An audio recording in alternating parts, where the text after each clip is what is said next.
Hello and welcome to part 2 of the Septemics CourseCast with Jim Marshall.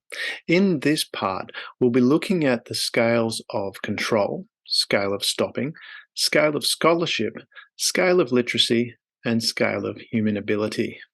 Enjoy this CourseCast with Jim Marshall as he explains Septemics.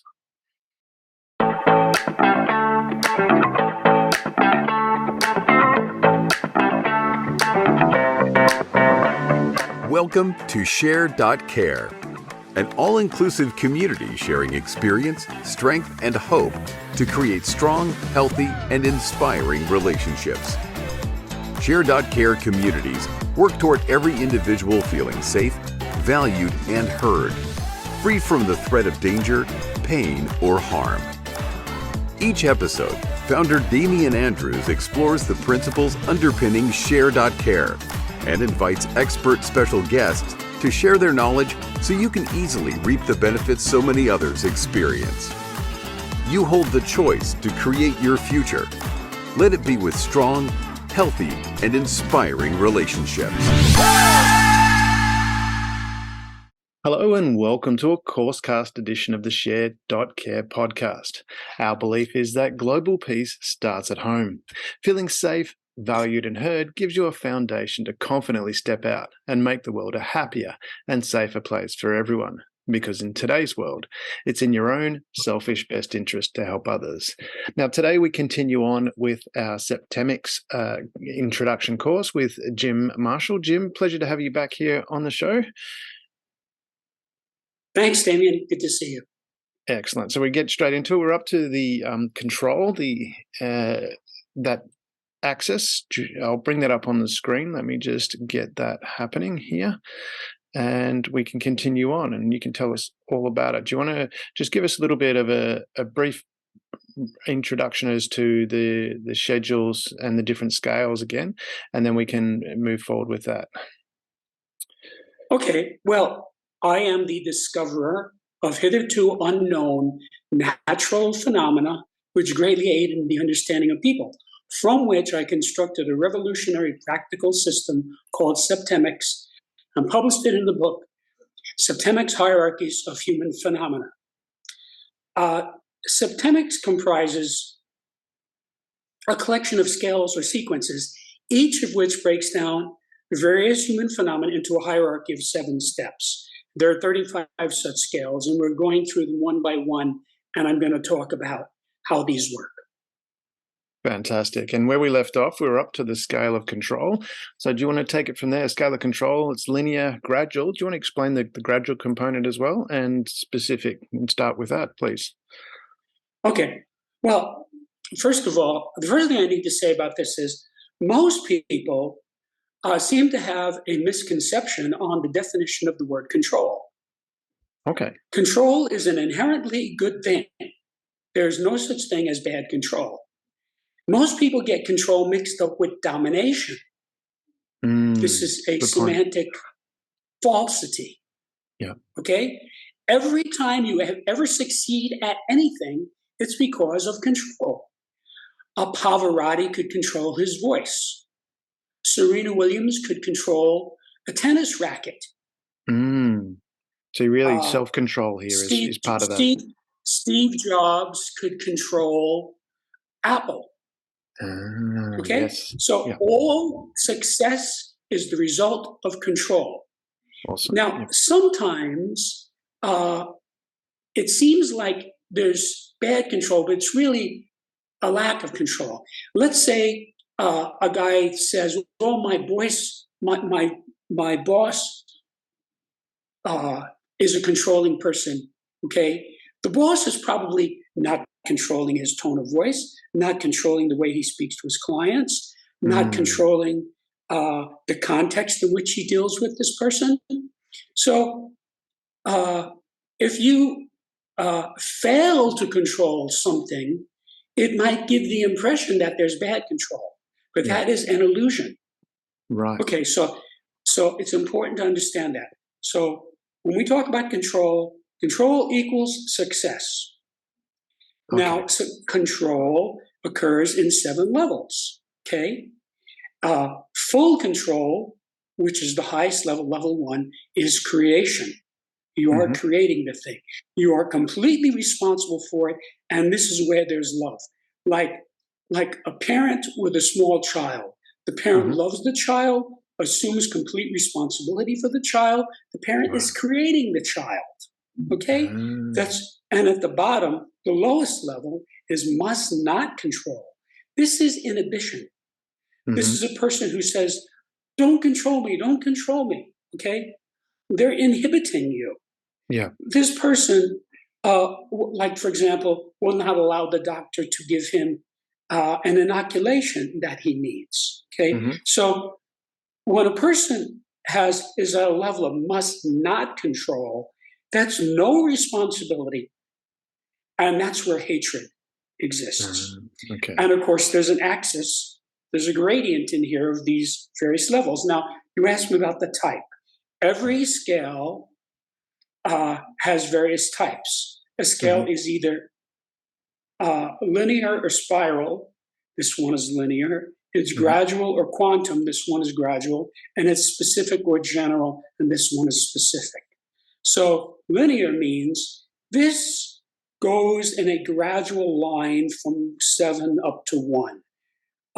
There is no quantum leap, meaning you can be halfway between level 1 and level 2. And halfway between level 2 and level 3. On a quantum scale, that is not possible. It leaps as a quantum. Right. Gradual, I'm sorry, I misspoke there. Linear is as opposed to spiral. Yes. I'm sorry, let me...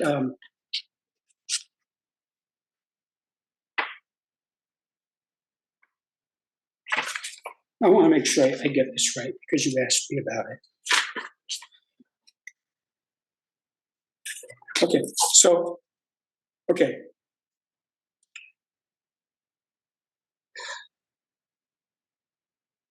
linear as opposed to spiral. This is a linear scale. Some scales are spiral. A spiral scale is one in which level 1 and level 7 appear to be the same thing. Right. There's no such apparency here. Yeah. Sometimes 1 and 7 will seem to be congruent because they're a spiral that overlaps. Okay. Gradual is as opposed to quantum. This is a gradual scale, meaning you can graduate at any level. You can be between 5 and 6 or between 4 and 5. Okay. It's not quantum. There's no leap. And specific means this refers to specific contexts. It's not a general scale. In a general scale, it's not very much or at all context friendly. Like, for example, the scale of basic purposes. You have a basic purpose. That's it. Okay? Yeah. It does not apply in various contexts. This scale can be used in 50, 60, 70, 80, 100 ways. Right. So you can say, how am I as far as controlling my son? How am I as far as controlling my wife? How am I as far as controlling my employees? You see, it's specific. So you can find your level of control for many different contexts. Yeah, that's important to note, isn't it? That it's specific to a specific environment. So you might have a control, as you mentioned before, as a boss, but then you might have a different level of control as a parent. Is that fair to say? Right. Yeah. So let's say you take Albert Einstein, right? Albert Einstein's level of control in the area of physics was either level 2, very good control, or level 1, full control. Yeah. Okay? I'm just doing this off the top of my head. It was one of the two. Yes. And again, there are gradations in between there. Whereas if you look at his family life, his control wasn't that great. Yeah. It was maybe 4 or 3. Okay? I mean, he abandoned his first wife. Yeah. So, 2 different areas. So generally, what you'll find in people is that they're good in controlling some things and not so good in controlling other things. Yeah. Okay. So how would you identify what are the important... What's that? I was going to say, how would you identify what are important areas that you should control in your life? You should control every area of your life. Okay, fair enough. Look, you ever watch a little kid eat, right? Yeah. He can barely hold the spoon, right? Yes. He gets the oatmeal all over the place, Yeah. right? Okay, he gets it on the floor, he gets it in his hair, all right? So what is his level of control Yep. over that spoon? Yep. Okay, it's maybe 4 or slight control. Yep. Okay, Understood. I mean, if he's a very small kid, it's 5, cannot control. You have Mm. a baby who's on a bottle.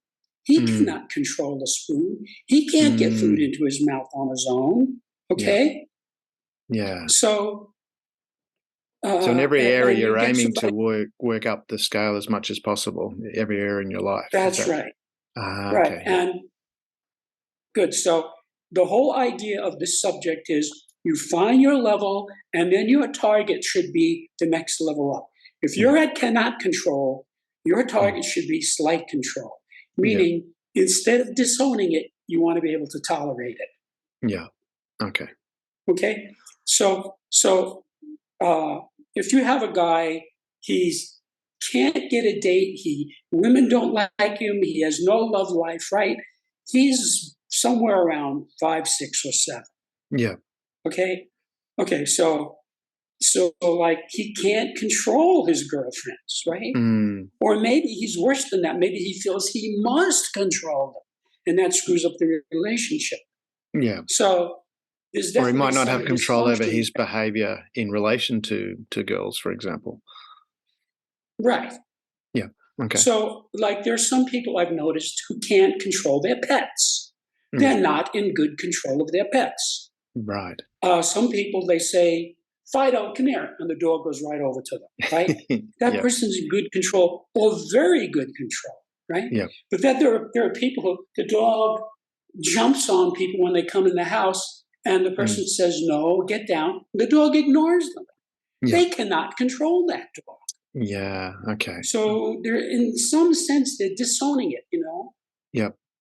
or maybe they're at slight control, which is tolerance, but they're Yeah. not competent, which is level 3. Mm. Yeah. So anytime a person is competent, he's asserting good control in the area. Yeah. Okay. When a person is incompetent, it's 4, 5, 6, or 7. Yeah.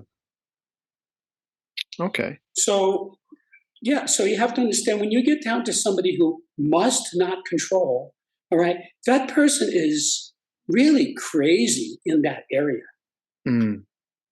And when you're talking about Okay. hatred, is that how you feel about that? So you might be, when you must not control, you're feeling, you're using that dog example, you're feeling this hatred towards yourself or the dog. And whereas if you're in full control, you have, love of yourself and love of the dog. Is that where, as a Well, practical what example?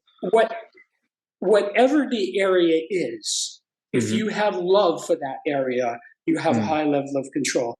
And if you have hatred for that Um, area, you have no control or very little control. Like, for example, let's say yeah. you take a liberal, right, who despises conservatives, Yeah. okay?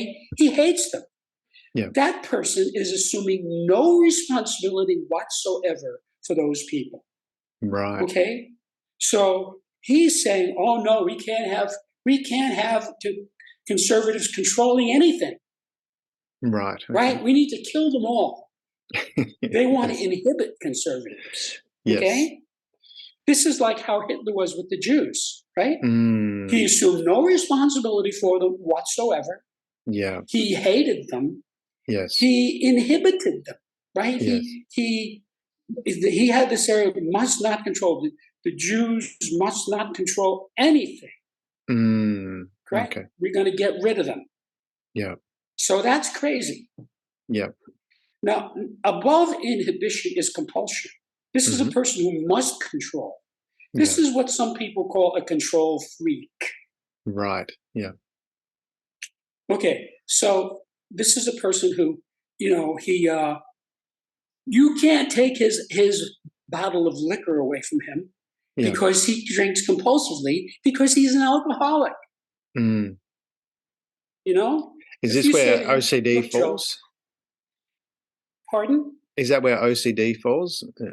Obsessive compulsive disorder where you must control like how Well, everything. I don't want to talk specifically about psychological terms Okay, yeah, fair enough. because I mean, I have my own understanding of them, but I'm not presenting myself as a psychologist here. Understood. Yeah. I'm presenting myself as a septemicist. Yep. No, good distinction. Yeah. So this scale is actually fairly easy for most people to control once they get the idea that control is a good thing. Mm, So let's say you have a parent, right? The yeah. parent has a son. The son is troublesome. He cracks up his cars. He gets drunk. He gets in fights, right? So they disown the child, okay? Yeah. They disown him because they cannot control him. If they could control him, they wouldn't disown him. Like Yeah. people say, well, Hitler was controlling the Jews. No, he wasn't. He Mm. could not control the Jews. If he could have controlled them, he wouldn't have wanted to exterminate them. Yeah, okay. So anytime you can control something, that's a good thing. Like when you have a couple that's in love, right? And they're in bed, they have very good control of one another. Or if it's really good, they have full control of one another. Yeah. Okay? So obviously that's not a bad thing. That's a good thing. So this whole idea of that people have of control as a bad thing, that's a manifestation of people who are at the bottom of the scale. Yeah, so you're not talking, and so intention is a really important part of this, is what you're talking about. Like you're saying, a couple in passionate intimacy. I mean, like you say, there's full control over each other in how you're going through that experience, and that's through, as you say, love. That's a good explanation of how that is there, because you're wanting to give to the other person, and you at the same time you have control over that experience. Right. When two people are making love successfully, they are controlling one another. Yeah. Yeah. And they're both liking it. Yeah. Good example. That's a really good example. Yeah.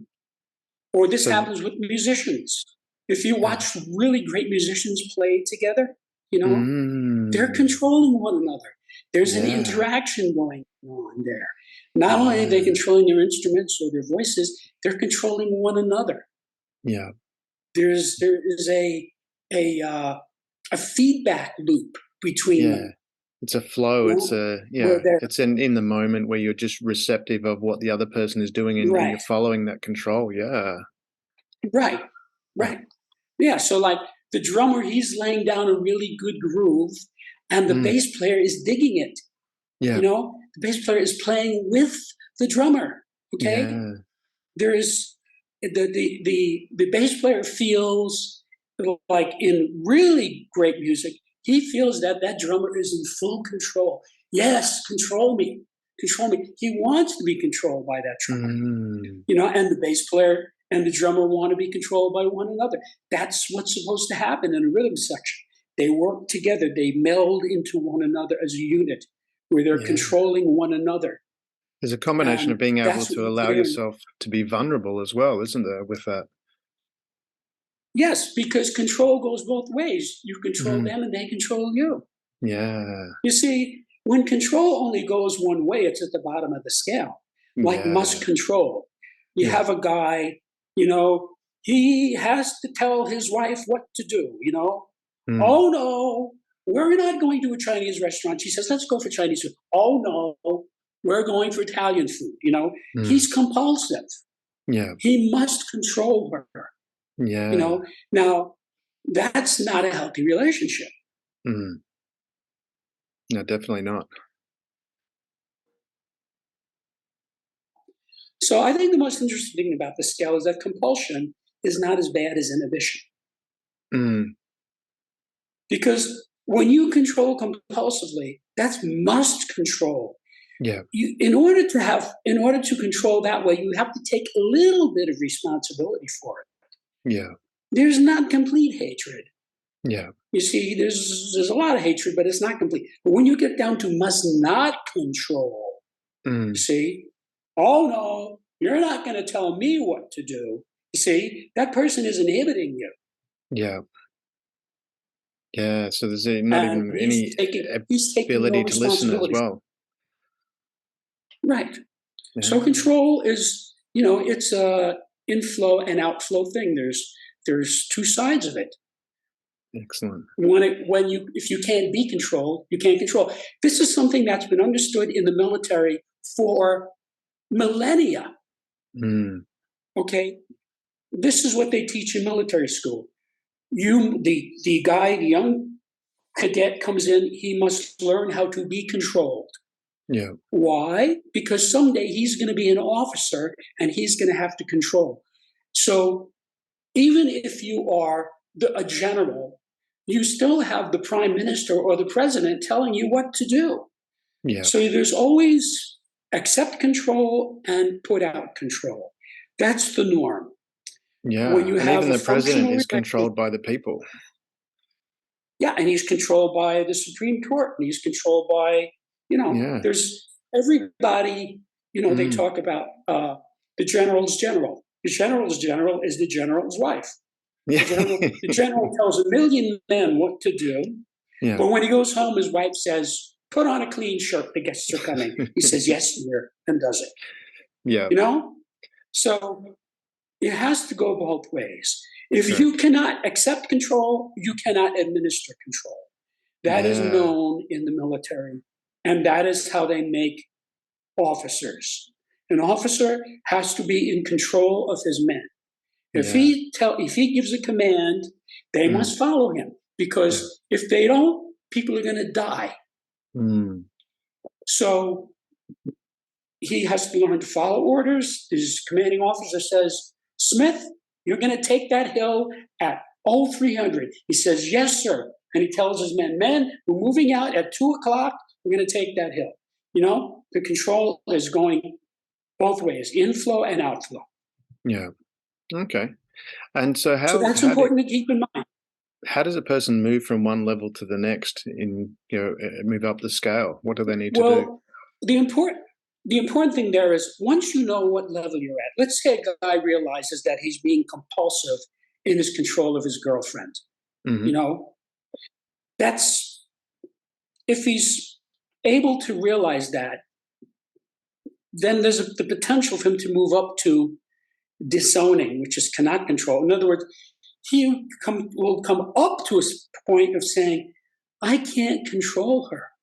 You Mm. see, if he could control her, he wouldn't be compulsive. He wouldn't have to must control her. Yeah. Because see, when you can control somebody, Mm. since you can control them, you don't feel that you cannot control them, and you don't feel that you must control them. You follow me? Mm. Because you Yeah. can control them. Yeah.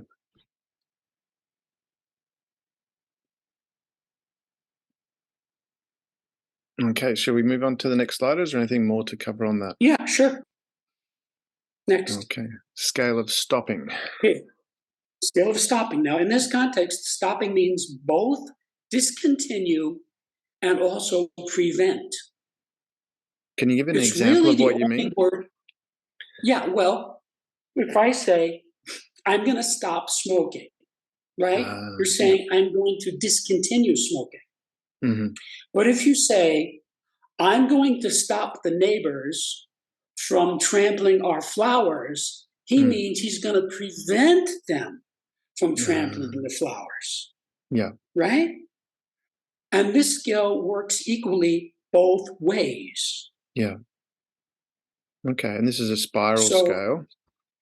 yes, it's a spiral scale. Now, if you look at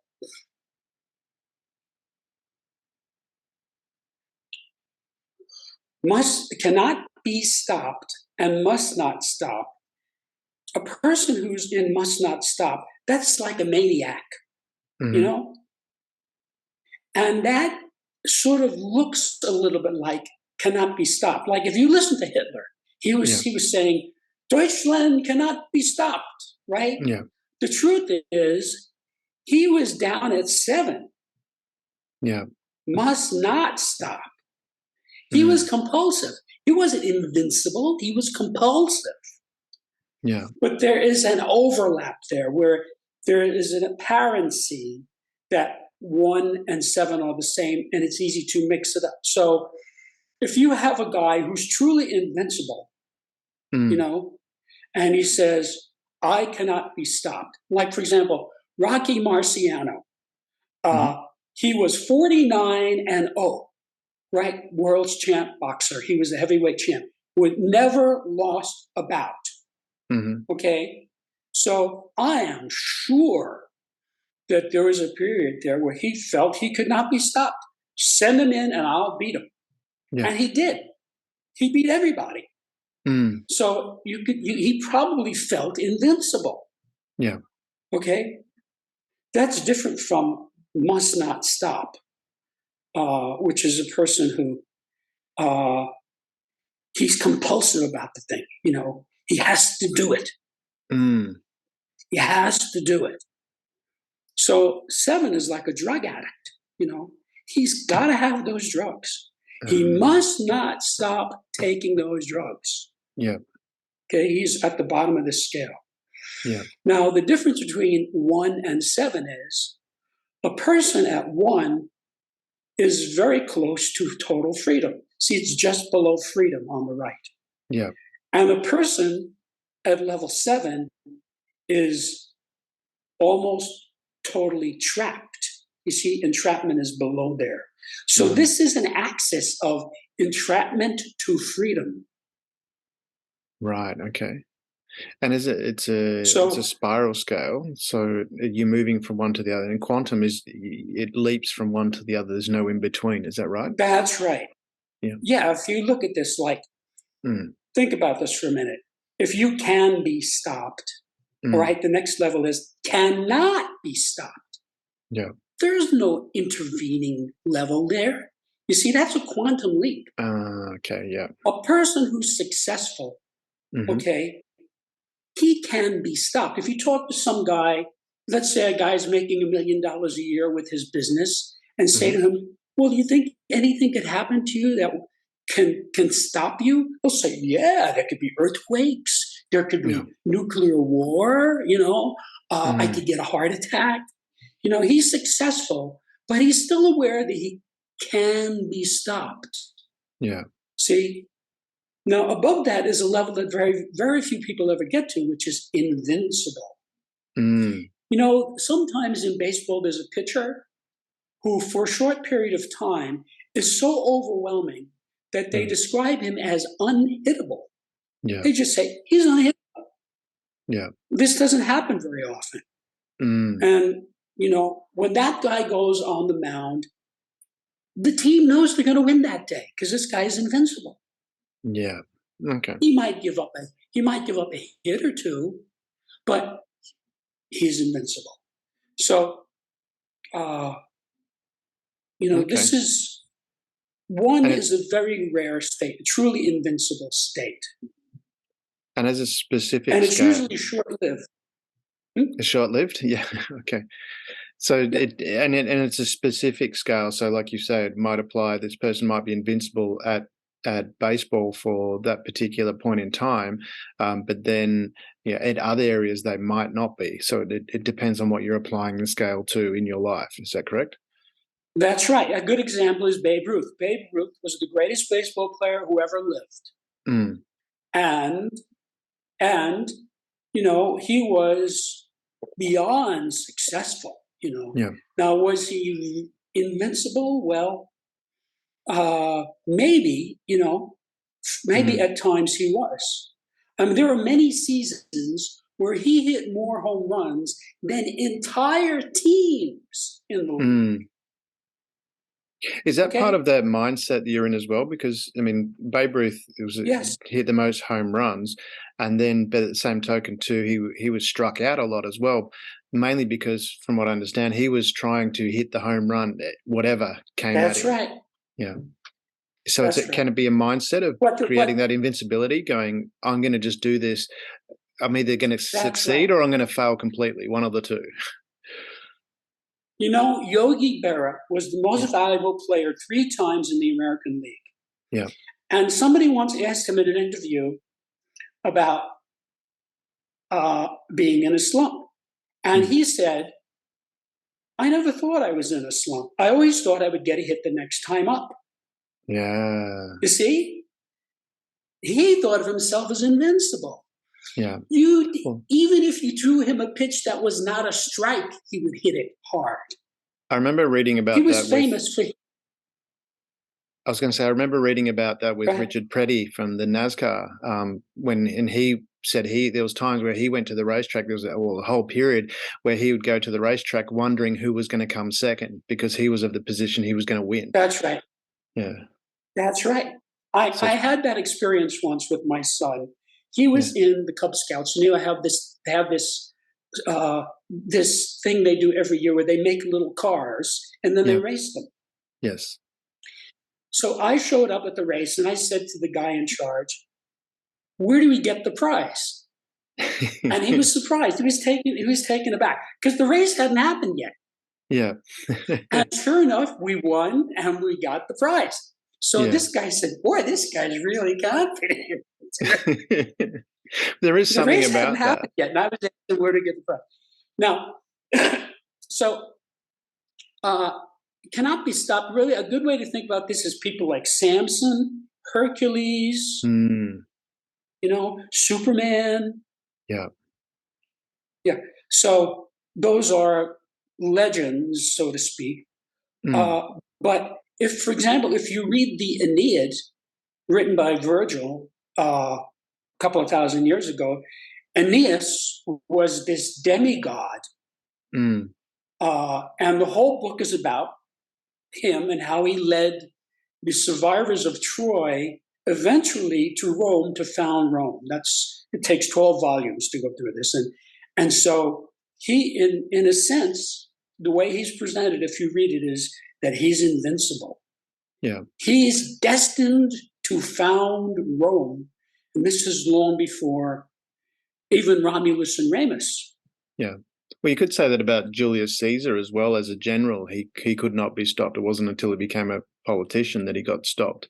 But in modern world, you could probably look at Steve Jobs, where he created, they said that he has this, creates a reality distortion where it's this reality and then people just go along with it. Is that a similar sort of example? I don't know. I don't know enough about Steve Jobs to comment on that. Yeah. When you're talking about Aeneas, you're talking about a fictional character, very much like Hercules. Yeah. Both of them were demigods. They had a parent who was a god. But let's look at this now. So notice that between 3 and 4 is a line. Yes. And that is the line between sanity and insanity. So a sane person will either be at 3, can stop. This is a normal person. This is a guy, he has a drink, he's going to drive home. He says, I'm going to stop drinking because I'm going to drive home. I'm not going to have any more, right? He can stop. Yep. Above that is a person who can be stopped. This is a person who's successful, but he's still aware that he can be stopped. Yeah. Not that he is stopped, but that he can be stopped. That is what we usually think of as a very successful person. Yeah. And then above that is a person who is in a state of invincibility. So below that. Yeah, so you're going to say, Bill, below that there's a sane and insane. So someone that's drinking Below that is 4 levels of insanity. And you get more insane as you go down this list. Yeah. So a person who cannot stop, let's say a person who cannot stop himself from eating. He eats what you or I would eat, and then he keeps eating. He can't stop. He eats the whole cake. Yeah. That's abnormal. That is a type of insanity. Yeah. But worse than that is a person who's stopped. Yeah. This is a person who's apathetic. He won't go out. He won't talk to anybody. He won't try to get a job. Okay? He's apathetic. He's stopped. Okay. Below that is a person who must stop. this is the type of person who, a terrorist, okay, Mm-hmm. who's going to blow up buildings, okay? Yeah. That's a suppressive person, Yeah. okay? He must stop something. This is like the type of person who blows up an abortion clinic. Mm. Whether or not you're in favor of abortion, I think most people realize that it's crazy to blow up abortion clinics. There's all kinds of innocent people in there. Yeah. So, that's suppressive. Yeah. Well, even worse than that is a person who must not stop. Mm-hmm. Okay? This is a person who's compulsive. Yeah. He must not stop. Yeah. This is like a serial killer. He kills a young woman. He must not stop. He kills another young woman. He must not stop. He kills another young woman, like Jack the Ripper. That describes Jack the Ripper perfectly. He was at this level. Yeah. He was compulsively killing women on the streets of London. Yeah. Okay. So that's about as crazy as you can get. Yeah, definitely. So where do you obviously want to stay on the sane side of things in relation to your ability to stop in any circumstance would be my understanding. Yes. Yeah. Okay. That's right. So again, you find what level you're at. Let's say a guy's an alcoholic, right? Yeah. He's at level 4, cannot stop. He cannot stop drinking. Yeah. Or a guy who's smoking, right? He knows smoking causes cancer. He wants to stop. He can't stop. That's level 4. That's abnormal. Okay. Yeah. I have a friend who was a heavy smoker, and one day he just stopped. Yeah. No patches, no injections. I just stopped. And I'm talking about a heavy smoker, a person who smoked for, 20 years. Okay? Yeah. He just stopped. Impressive. So he was at level 3. He was sane enough to stop. He was sane enough to say, okay, this is not good for me. I'm not doing this anymore. I'm stopping. He was at level 3. Yeah. So this is a really important scale to pay attention to in relation to the life and you've got. Absolutely. You want to observe people, and if you spot somebody at some of these lower levels, look out. Yeah.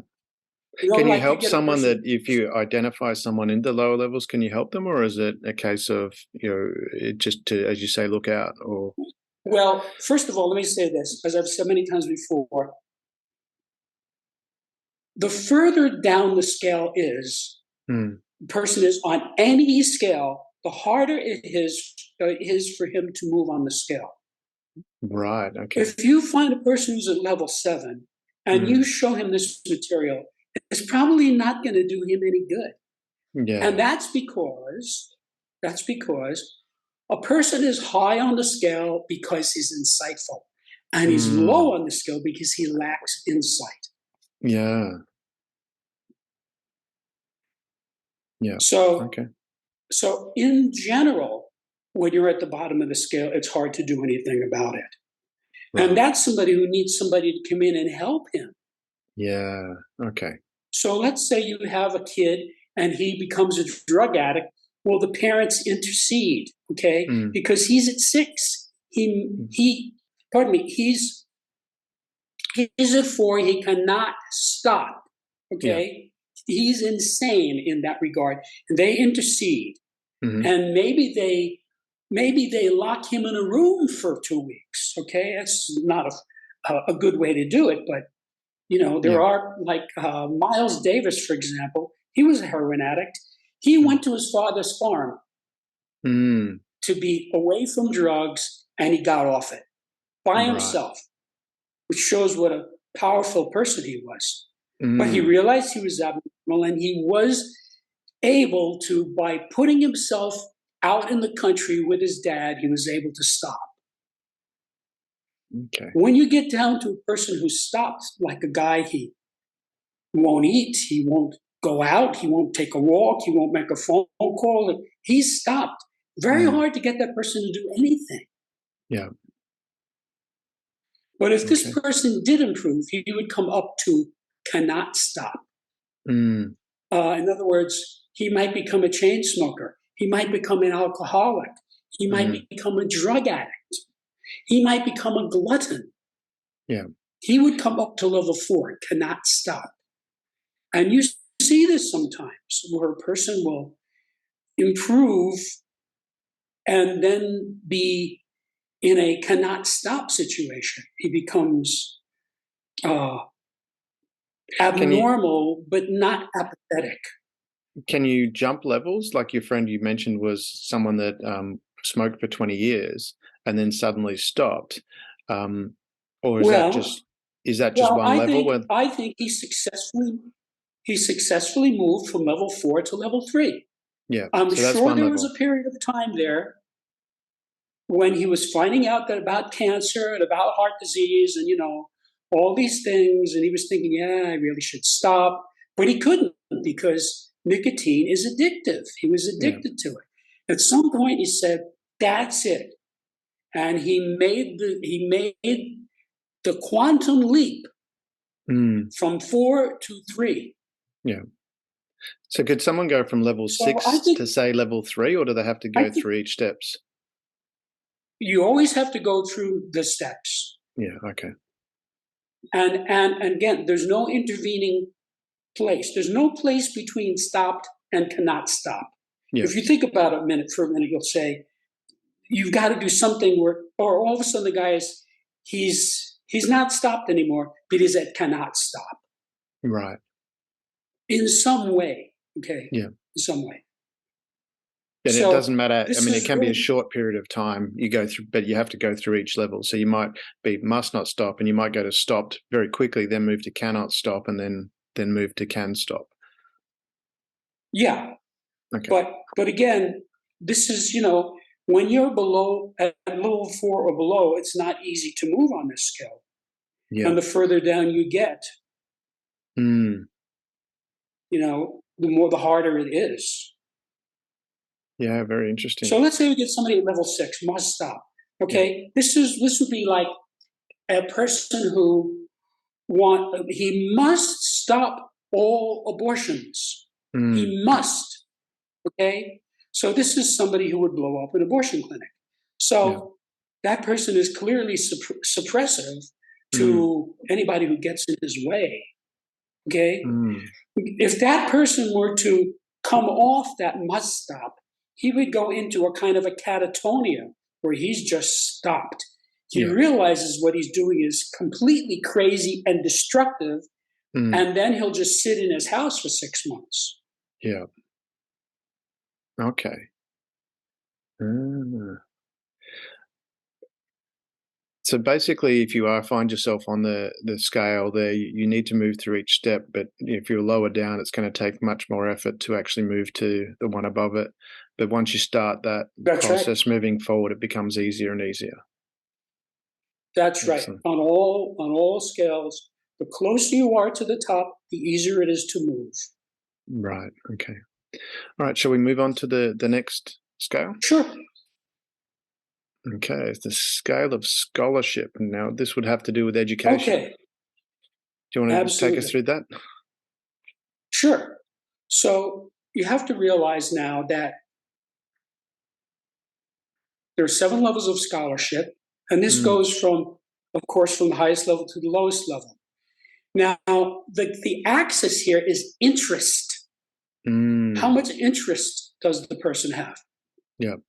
So, let's say you get a kid, he wants to take guitar lessons, he saves his money, he buys a guitar, he goes to a guitar teacher. He's clearly interested, right? Yeah. There's a lot of interest there. If he were not interested, he wouldn't spend the money, he wouldn't take the lessons. So that's what you're monitoring here, interest. Now, a person at the bottom of the scale, which I call a non-student, has no interest or minimal interest. It's like, how do you quantify interest? Well, you can't really do that, but you could talk to one of these kids and say, are you interested in math? No. Are you interested in English? No. Are you interested in history? No. Are you interested in art? No. Are you, see, he's not interested. Yeah. And so, of course, he's not going to learn because he has no interest.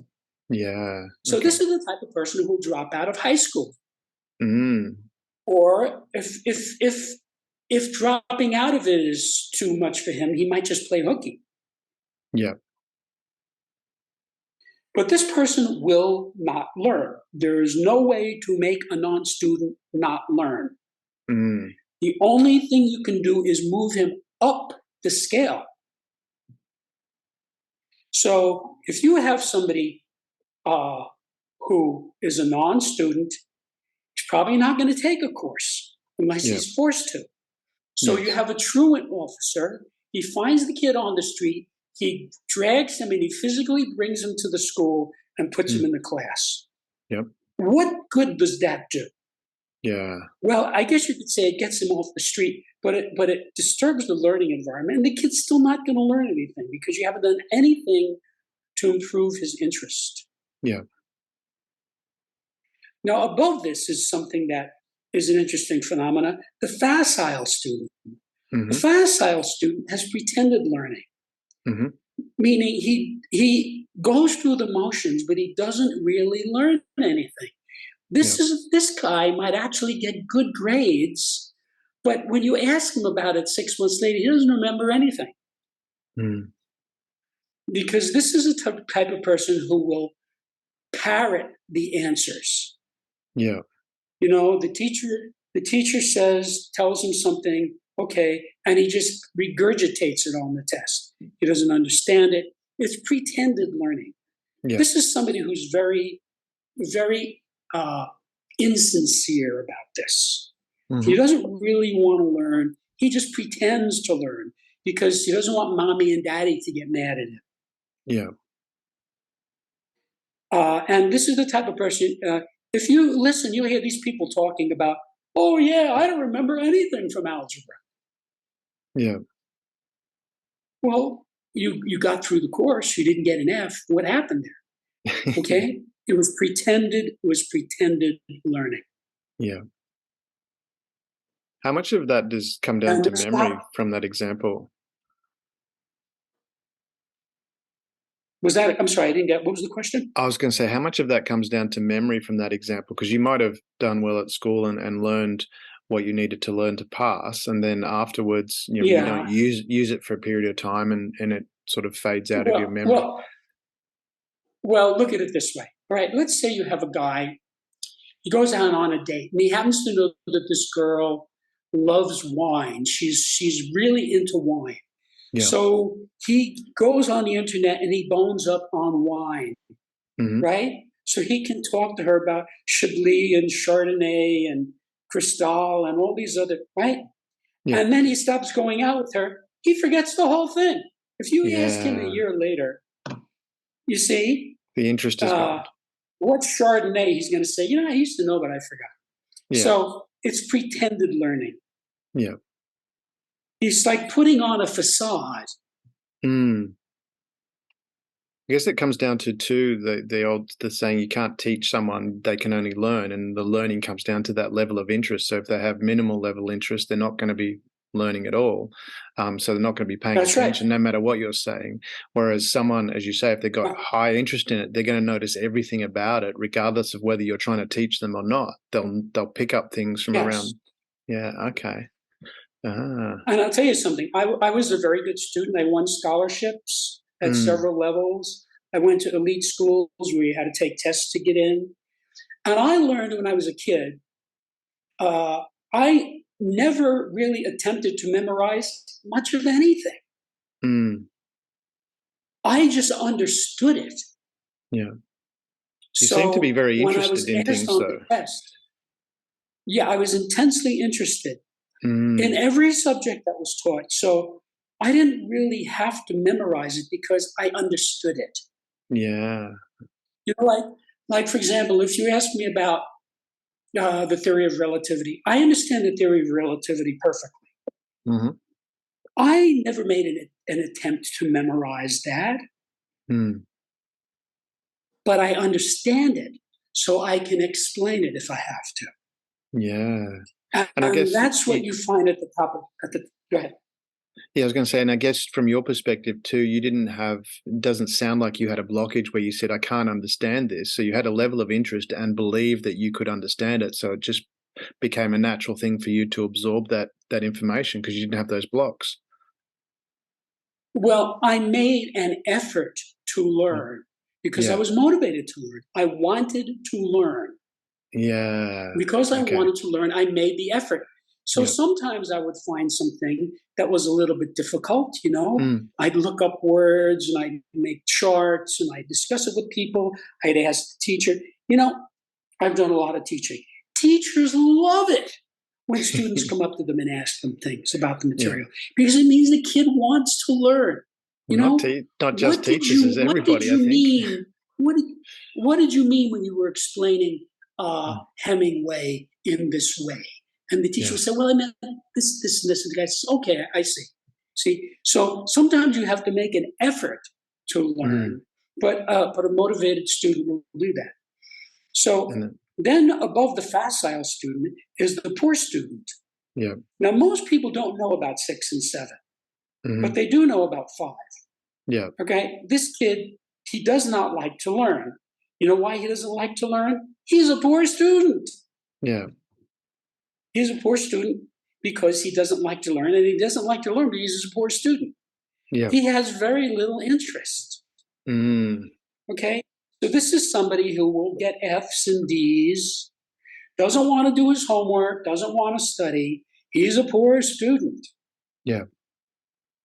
He's not really going through making an effort to put up the facade that the Mm. facile student does. The facile student is a con man. Mm. He has Okay. figured out that there's some benefit to looking like he knows, you know? So, Yeah. like, when my son was a student, who's a remarkably good student, he Mm. had an aunt. And this aunt, I'm sure she regretted this. She came to him when he was a little kid and said to him, "I'll give you $1 for every A you get." He got straight A's year after year after year, and she just had to shell it out. I'm glad, and she Now, probably she liked had a lot of inflation. money. She had a lot of money, so it didn't really matter to her. But you know, he was going to get A's anyway. Yeah.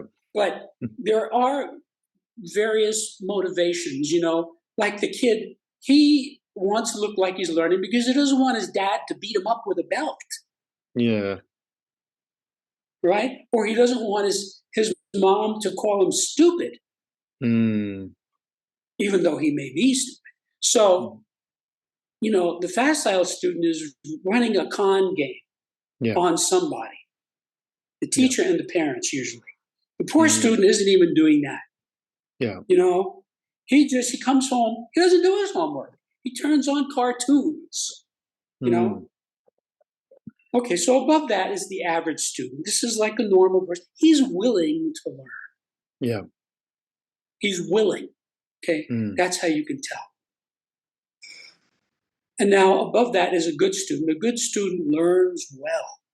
Yeah. He's not merely willing to learn, he learns Hmm. well. Above that is a very good student. A very good student likes to learn. This is fun for him. You know why Yeah. it's fun for him? Because he's good at it. He's a good student, so he likes to learn. Yeah. He likes to learn because he's a very good student, and he's a very good student because he likes to learn. Mm. And above that is an avid student. This person loves to learn. Yeah. So this is the type of person who, you know, you have to really physically take the books away from him. That was true for my son. My son loves to learn. He has Yeah. always had his head. He got into an elite university. He got Mm. unbelievable SAT scores. That's just how he was. There were times, like on a Sunday, on a beautiful day, I'd say, "Look, get out of your room, get on your bicycle, and go outside and have some fun." I had to force him to stop learning Yeah. because he loved to learn. Okay. And frankly, I was the same way. Mm. I love to learn. I mean, Do you think that is a my model? favorite place when I was a boy was the library, Yeah. because I was surrounded by Einstein, uh, Thomas Mann, William Shakespeare. The greatest geniuses in the world were surrounding me. And Mm. that's who I wanted to be around. Okay. So And so, that's where I wanted to be. yeah. And so this is a gradual scale as well. So you move progressively from one to the next.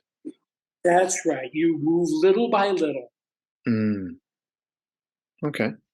Is there anything else to cover on this, or shall we move on to the next? Well, this is every parent in the world should know this and should use it on their kids. Yeah. Figure out if your kid is not getting straight A's and not enthused about learning, you should use this scale because he's not at level 1. Okay. If he's at level 2, pick him up at level 2 and move him to level 1. If he's at level 3, pick him up at level 3, move him to level 2. And then when he gets to level 2, then move him to level 1. And the way to do that is to find how to make it more interesting, whatever that topic is, more interesting for them. Yes, but I have to say that in the chapter, I go into detail. I give specifics about how to make somebody a better student. And that's well beyond the scope of this little introduction. But if you read the chapter, you'll see I tell you exactly what to do with the person, exactly how to handle the student. Now, I have a career as a tutor. I've worked with hundreds of students. I know how to do this with precision, and I put it in the chapter. So it's there for any parent or teacher to learn from. Excellent. Yeah, so pick that up, pick up the book Septemics, and certainly if you're a parent to help with the children learning. That's great. Right. All right. Any more on that, or shall we move to the next slide? No. Okay. I'm ready to go. Scale of literacy. Okay, scale of literacy. Now, most people think, well, either you're literate or you're illiterate. That is fallacious. There are people who are literate and there are people who are illiterate, but there are 7 levels of literacy. And as you can see, this is quite specific and sophisticated. Yeah. The axis on the right is the axis of comprehension. We talk about reading comprehension. A person who is very literate has very, very high comprehension. A person who's illiterate has no comprehension. So if a person, let's say you have somebody in some primitive tribe doesn't even have reading or writing, you show them a book, there's no comprehension. It means nothing to them. Or like if you give me a book in Chinese, there's no comprehension there. I don't know. I can't read Chinese. Yeah. I know a couple of words in Chinese, but I can't read it. So it's no comprehension. So people who are illiterate are primitive. Yeah. Now notice again, this is a spiral scale. Level 1 and level 7 have an apparent overlap. Right. Now, in paraliterate, it's no literacy needed. In illiterate, it's no literacy whatsoever. So a person at level 1 is so brilliant, they don't even need literacy. These are people who are telepathic. Right. They just know. So, right, they just know. Yeah. So don't confuse. It's, you could have, I'll give you an example. Let's say an angel, right? Does an angel know how to read? Probably not. What's an angel going to read? But angels are telepathic. All angels are telepathic. That's how they communicate because they don't have bodies. Yeah. They just put the idea out and you get it. Yeah. Okay. Whereas an illiterate person has no literacy whatsoever. It's not that they don't need it. It's that they don't have it. Right. Okay. So there is an apparent overlap. So there's no literacy at both levels. Okay. Now, also notice this breaks down into civilized, barbaric, and primitive. Yeah. People who are at levels 1, 2, 3, and 4 are civilized people. Now think about this. What is civilization? You cannot have civilization if there's no literacy, because the whole idea is each generation writes down what it knows so that when the person dies, other people can come after him and study it, right? So Einstein is dead, but we have his papers. So we can read his papers and learn about the theory of relativity. If he had, for example,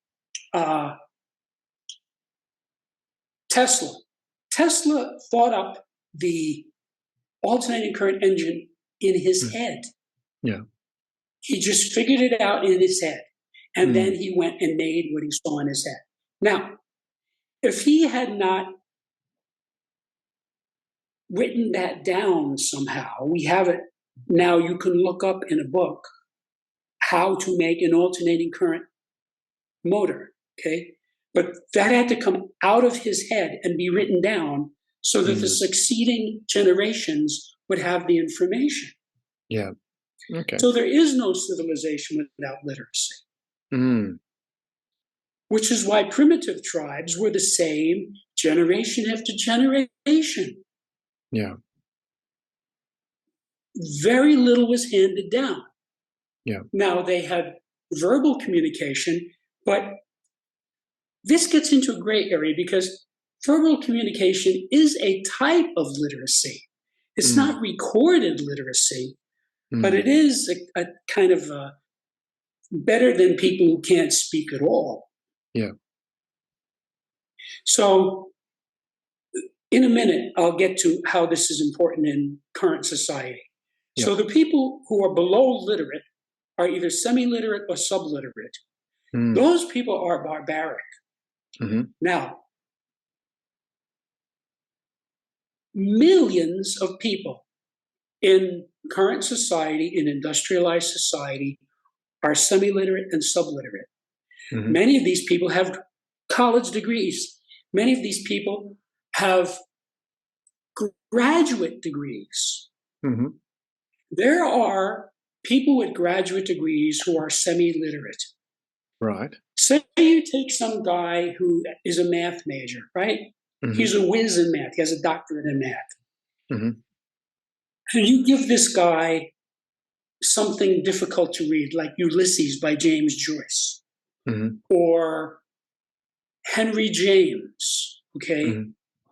A very verbose writer. He's not going to want to read it. He's not going to be able to read it. And I'll tell you a story. I have a friend who's a doctor. And I had just finished reading a world-famous novel, which I loved. And then just socially, I just said to this person, here, read this, it's great. So she accepted it, said, okay. So I saw the person 2 weeks later. The person gave me the book back and said, and I quote, I can't read this. This person who was a doctor could not read a novel that millions of people have read. Literally could not read it. Now, if you talk to this person about biochemistry or microbiology, they know all about it. But no way they could make sense out of Macbeth or Richard III. You see? Yeah. So that person, that I talk about the traits of this person. That is a person who, if they read anything, will only read it because it's necessary. Like they can read a paper, kind of. They don't really get all of it, but they get the gist of it. You know, they get that there's a war in Iraq, or they get that there's a war in Germany. You know, they get that much they can figure out from the newspaper. Now, below that is subliterate. Subliterate is a beginner. Like when you're talking about a little kid who's learning how to read in the first grade, he's a beginner. He's subliterate. He can say, okay, this is an A, this is a B, and he can recognize the word cat. And he could even write his name. So there are many adults. There are millions of adults who are subliterate. They can sign a check. Yeah. They can have a checking account. They can balance their checkbook. But if you give them this person, if he goes to take a driver's test, when you go to get your license, they give you a test. Mm. He's going to have a hard time with that. Yeah. Even though they make it as simple as possible. Yeah. Okay. He might have to take that book home and spend some time studying it. Whereas somebody one of the higher levels will just go right through it. Okay, I got it. Yeah. Okay. So yeah, and as you say, specifically, from your friend who was a doctor, who's no doubt highly educated in their field, but their ability to read and write was quite limited. That's right. That person specifically dismissed Shakespeare to me. I'm not interested in Shakespeare. I don't want to hear about Shakespeare. Yeah. Because almost everybody who's graduated high school has read some Shakespeare. This person didn't want to know from Shakespeare. This person probably had to read it in high school, didn't understand it, because couldn't read well enough. So, and if you talk to this person, you can see this person does not speak well. So the person can make a good living, has a doctorate, but, is basically a barbaric person. You could say that about a lot of doctors' writing when you read, or try and read some of their writing, handwriting. Well, that's kind of a different thing. Yes. Oh. Anyway, the point is that when you're talking about a civilized person is literate. There is no such thing as an illiterate civilized person. Could be a nice person, but they're not civilized. Like the Native Americans, okay? Most of those tribes had no reading or writing. They didn't have what we would call civilization. They had society, right? But they were barbaric. I mean, if you look at, like, for example, if you study American history, the Native Americans, when they would get a hold of their enemies, they would torture them.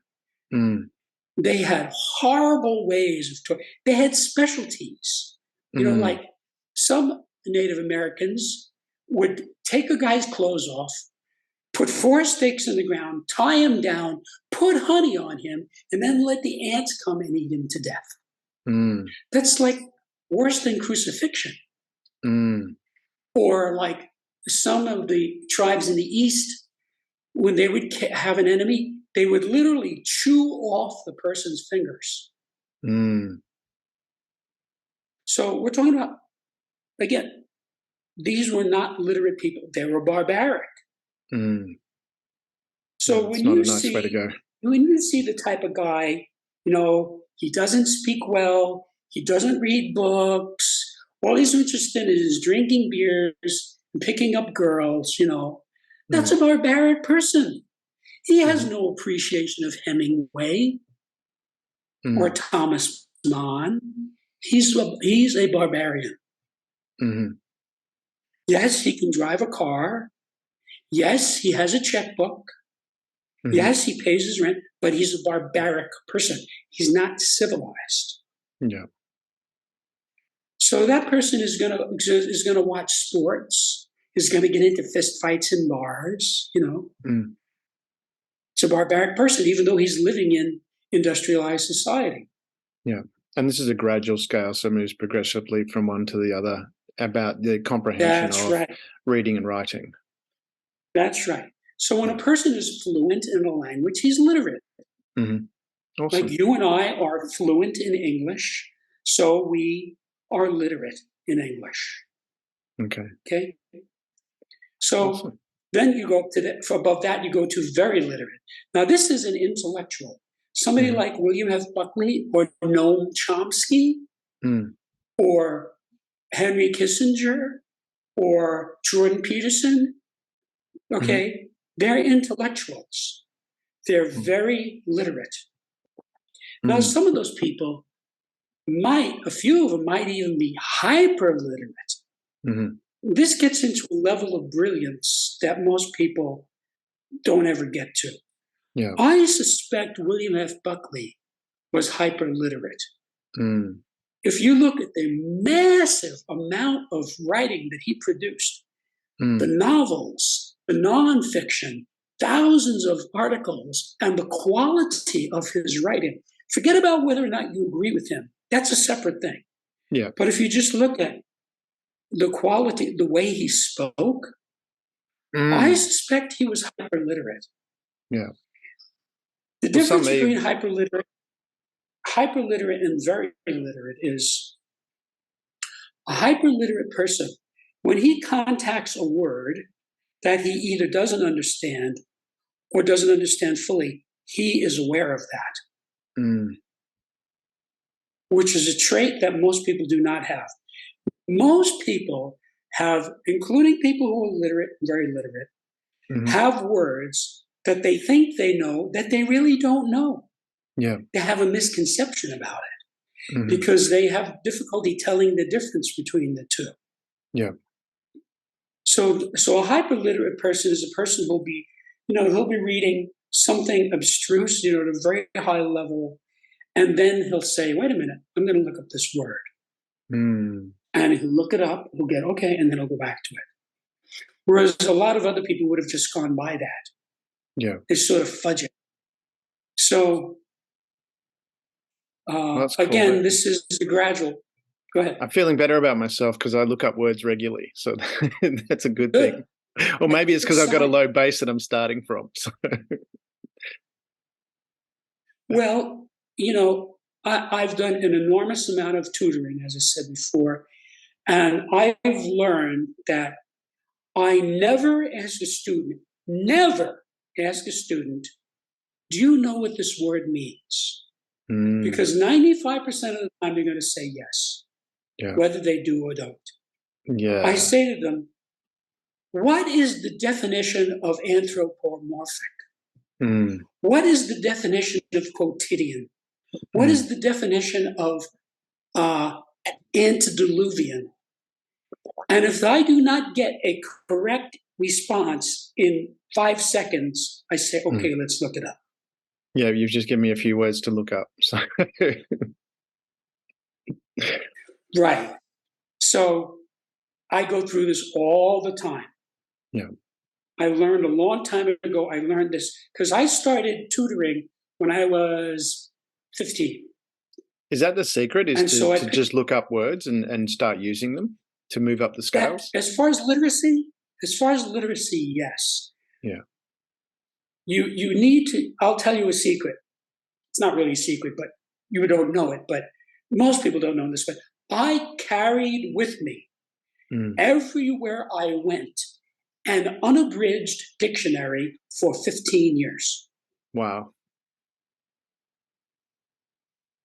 I'm sure that it developed my biceps as much as it developed my mind. Because I can imagine it wasn't a small dictionary. Anyway, everywhere I went, I'd be in a motel room, I'd run across, stop, get out the dictionary, look it up. That'd be good enough for the guys, both be literate and physical, walk around doing arm curls with your unabridged dictionary. Yes. Love that. And so by doing that, I pushed myself up the scale. Yeah, I know. I mean, from my perspective, I wasn't very good at English at school, largely because I couldn't spell. When I was younger, I tried to spell phonetically, and it doesn't work. But then later, I learned how to spell better, and said I regularly looked up words, and was able to then improve my literacy quite a lot. I'm still got a long way to go as far as I'm concerned, but I was just wondering whether that was simply it, which is what I was doing. So yeah. So for anyone else, as far as literacy, looking up words is the main thing. Yeah, love that. And I'll tell you another thing that I mentioned in this chapter. By definition, all persons have words that they have misconceptions about. You see, if you don't know the meaning of a word, like I just used 3 words and you said you're going to have to look them up. You don't know those words. That's not so bad. That's a not understood word because you don't understand, so you're going to look it up. But there are millions of people who have thousands of words that they think they know, and they don't. They have a misconception about what the word means. Yeah. And if you listen to people carefully, you'll hear this. Yeah, I find For myself doing example, that a lot of times where I will look up a word that I think I know what it means, and then I'll find out the meaning is actually slightly different to what I thought it was. right, like many people use the word tenant, meaning the Mm. word tenant. Mm. They're two different words. Yeah, true. You know, this is one of the tenets. One of the tenets of Buddhism. Mm. What sense does that make? How could somebody live in Buddhism? It's tenet. And this is a very, very widespread misconception. Mm. Those people don't know the word. You say tenet. What? What's? Mm. Or another one that's like that is statute. A lot of people Mm. get statue and statute mixed up. Mm. But Interesting. this is very, very widespread. Yeah. And take it from me, having been involved in education from the age of 3 continuously, Mm. this is an epidemic. Yeah. Okay. The scale of literacy is very important. Is there any more to go on this, or before we move to the next slide? I would just want to say paraliterate, okay, in case I Mm. didn't make it obvious. Paraliterate would be a being who's telepathic. He doesn't need words. Mm. He can just give you the idea. Yeah. And so he's not dependent on words because he's telepathic. Right. He can just literally go in your mind, see what you're thinking, and he knows what it is, Yeah. even if you say nothing at all. That's Mm. who's paraliterate. Okay. Just like beyond literate. Awesome. So that's the scale of literacy. Let's go to the next slide. Scale of human ability, which we've got a Okay. linear, gradual, so you're moving from one to the next, and general, so it applies specifically to whatever you're applying it to. Well, let me say this. This scale does have a specific application Right. because a person could have more than one human ability. Yeah. You know, Mm. you could have, like, for example, Tony Bennett. Tony Bennett was a great singer, Mm-hmm. but he also took up painting. Mm-hmm. See, he has people buy his paintings. Mm-hmm. So he has two different human abilities. He has one as a singer and one as a painter. Mm-hmm. So he has one level for singing and one level for painting. Mm-hmm. Now, I happen to be familiar with Tony Bennett. I have a high opinion of him. As a singer, he is at least at level 2, virtuoso. Mm-hmm. He's one of the. In fact, Frank Sinatra, who was a contemporary of his, said Tony Bennett's the greatest singer in the world. Mm-hmm. So, but as a painter, I doubt that he's at that level. Maybe he's a 3 expert. Yeah. And the reason I say that is Tony Bennett became a multimillionaire as a singer. I don't know how much money he's made from his painting. Also, he had something like 50, 60 years, 70 years of singing. Okay, he's an elderly person. With painting, he took up late in life. So painting, you know, he has maybe 25 years of experience. So he's probably not as high on the level. Now, you have to realize that everybody starts at level 7. Mm-hmm. And I go through in the book a hypothetical example of somebody. So let's say you have somebody who knows absolutely nothing about martial arts. Nothing. Okay? Doesn't know what the term means, right? And he walks down the street and he sees this sign that says Jiu-Jitsu Dojo. He has no idea what that means. Mm. He doesn't know what a dojo is, and he doesn't know what Jiu-Jitsu is. Yeah. Right? He's an ignoramus. Mm. All you can do with that person is interact with him. So he walks into the store. He has no idea what he's getting himself into. And he says to the first person he sees, "What is this? What is this? What do you people sell here?" Yeah. You see? And you interact with him. You say, "Well, this is a place where we teach people how to defend themselves. Oh, I see.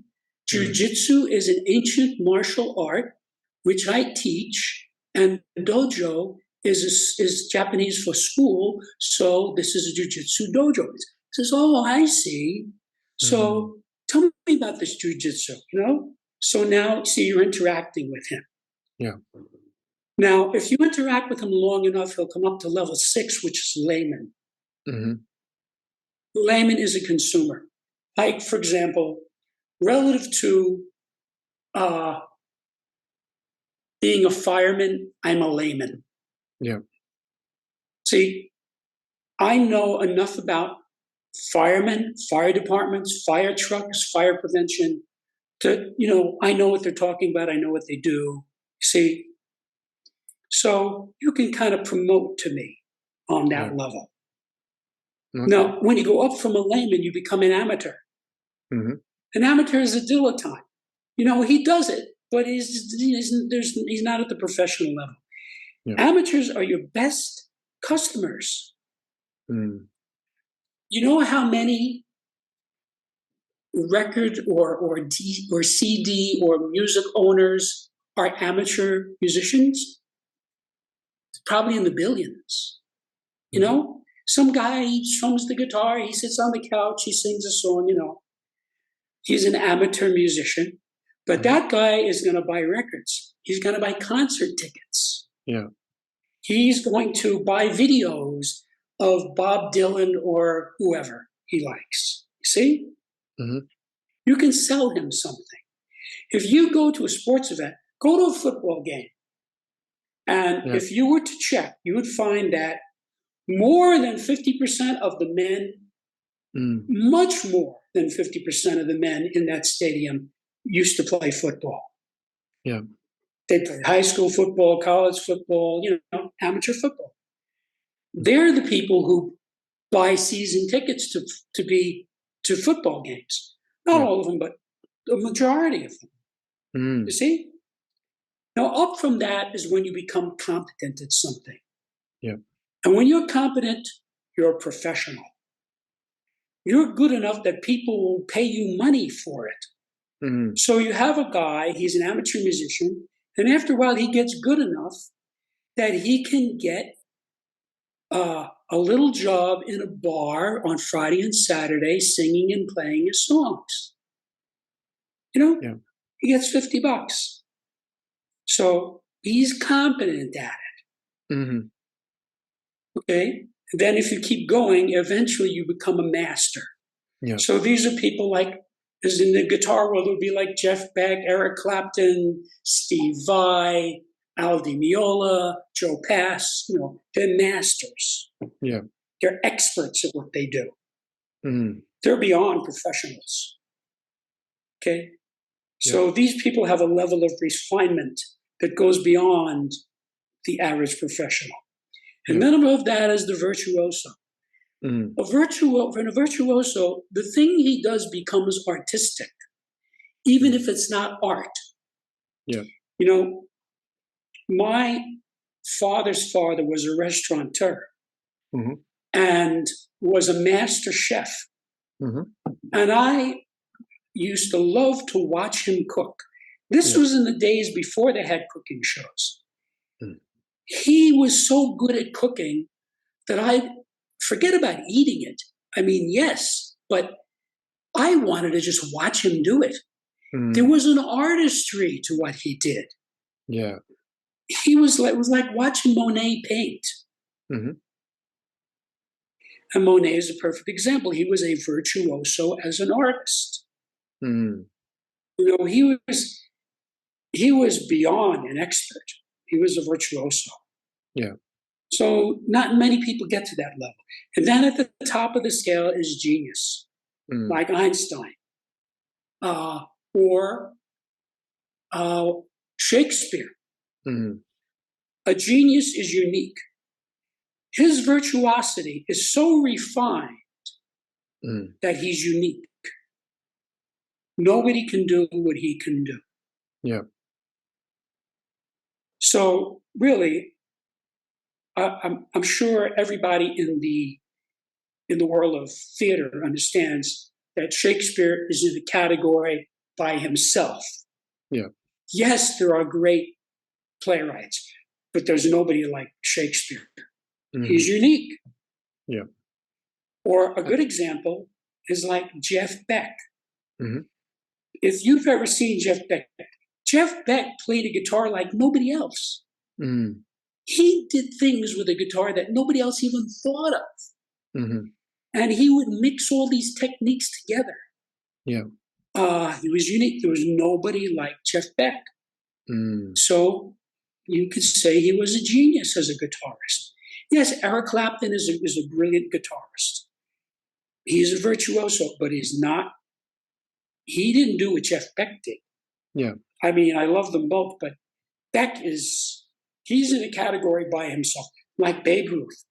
Babe Ruth was the best left-handed pitcher in the American League. He set records as a pitcher, but he was such a good hitter that they said, we have to have this guy in the game every day. And so they made him a hitter. And then he broke all the records as a hitter. He was a genius at baseball. Yeah. There's nobody like him. Yeah. And do you want to explain the level of organization or the organizational level on the chart as well? Yeah. There's another scale in the book called the scale of management. Mm-hmm. We will get to that eventually because it's not an individual scale, it's a group scale. Yeah. Because necessarily when you're managing something, there's some kind of a group involved. Yeah. Now, Understood. what I discovered is that there is an interface between these two scales.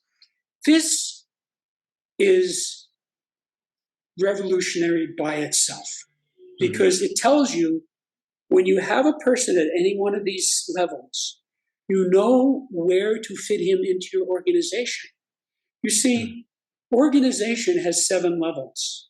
Yeah. Now notice that the organization, it runs backwards. It runs 7, 6, 5, 4, 3, 2, and also it's out of sequence. Yes. So 2 is at the bottom and then 1 is at the top. Mm. Now, if you look at the scale of management, you'll see it goes just like this one, 1, 2, 3, 4, 5, 6, 7. But in order to get these two to dovetail, this is the way they dovetail. So what this means, if you have a business and you have an ignoramus on your hand, all you can do is interact with him. You can't even promote to him. He doesn't know what you sell. If a guy's a lame and you can promote to him, you can say, buy our donuts. They're the best donuts in town. You see? You can promote. If a guy's an amateur, you can sell him something because he's an amateur. You can say, oh, we have the new Jeff Beck record. You see? And he says, oh, boy. And he buys it. You see? He's not a professional, but he's enthused about it. You can sell him something easily. Yeah. And a professional, what you do with a professional is you get him to produce. You know, let's say you have a shoe repair store. There aren't too many of those anymore. That used to be a big business, shoe repair. So you find a guy, he comes in, he says, oh yeah, I can fix shoes. I had my own shop, and he shows you, and you give him a job. You say, okay, good, come to work for me. You see? When a person is a professional, get him to produce whatever it is. Yeah. So that's what you see, for example, in the minor leagues in baseball. Okay, you have the amateurs, you have the high school and college players.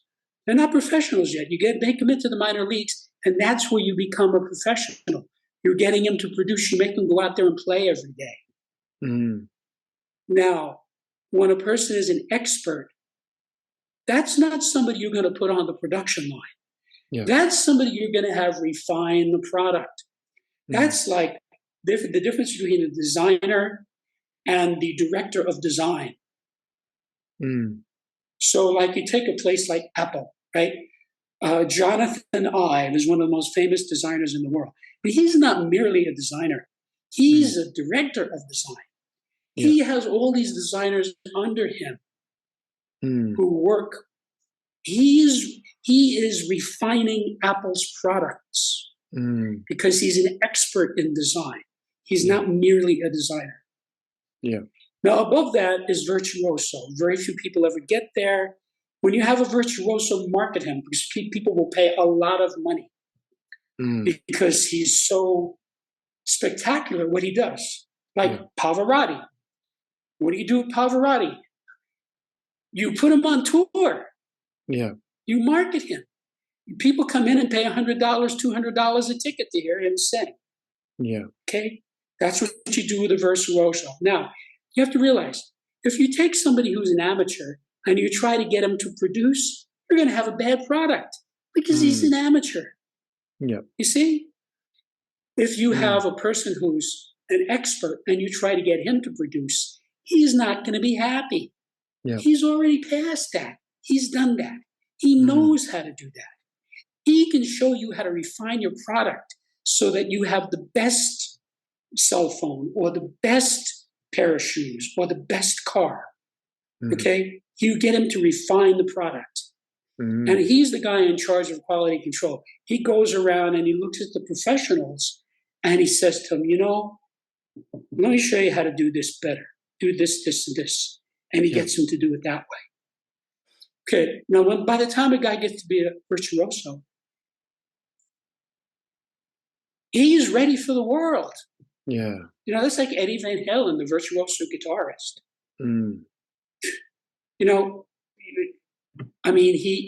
He went out on tour, he played, he made records. He's a virtuoso. You just market him.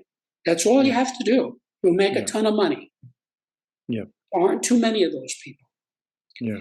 And then, of course, genius. When you have a genius, you establish an organization around him. Yeah. If you take Einstein, really, the theory of relativity, both of his theories of relativity, the general and the specific, dramatically changed physical science. The whole world of physics was revolutionized.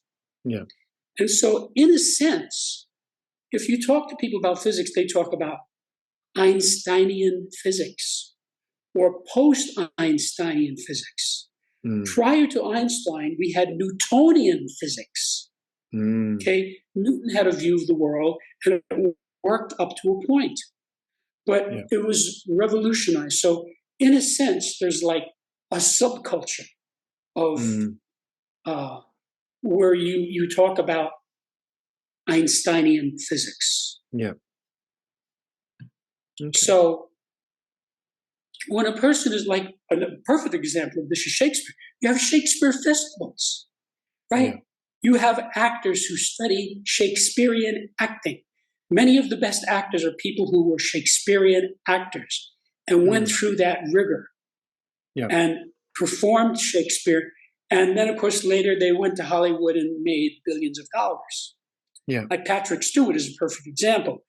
A Shakespearean actor who went to Hollywood and became rich. He wasn't going to get that rich doing plays, but he did film and TV. And, when you're the star in a hit TV show, you become a multimillionaire quickly. Yeah. Okay. So Shakespeare is unique. He has his own subculture, his own special category. Awesome. So that tells you how to handle these different types of people. Yeah, which relates to the scale of management, which is a group scale, which we'll get to later on. Is there anything more to cover on the scale of human ability? No. I would say this is extremely important because no matter what you're doing, no matter what line of work you're in, you are on this scale. Find where you are in this scale and then move yourself up. Awesome. If you want to be a professional musician, you can't even begin to access that until you first be an amateur musician. You see? Because it's the level just below. And if you want to be an expert at something, first you have to be a professional. Yeah. Understood. All right. We've run out of time here, so we might have to stop at this scale. Let me just unshare that at the moment. So that's been really, it's been very interesting again, as always. Uh, Jim, it's been fantastic having you here. We'll put this up as the next part in this series, and we'll look forward to having you back again to continue on with the scales. Great. And I just want to say, in the event any of your viewers of this don't happen to know, I invite you to septemics.com, SEPTEMICS, where you can see what readers have said about it, what journalists have written about it, what the reviews are, and you can read sections of the book. And you can get a general explanation of what the subject is from me, pre-recorded. So I invite you to go and find out. Excellent. Yes, and we'll put all those contacts in the show notes for each of these episodes as well. So we have that there for people to contact you and reach out to you. Thanks again, Jim. It's been fabulous having you on this CourseCast, and look forward to the next part. Thank you. Have a nice day. Thank you for being part of the Share.Care community and helping people around the world prosper. You're creating a bigger pie for everyone to share. The more people contributing to the world being a better place, the better the world becomes, for others and for you.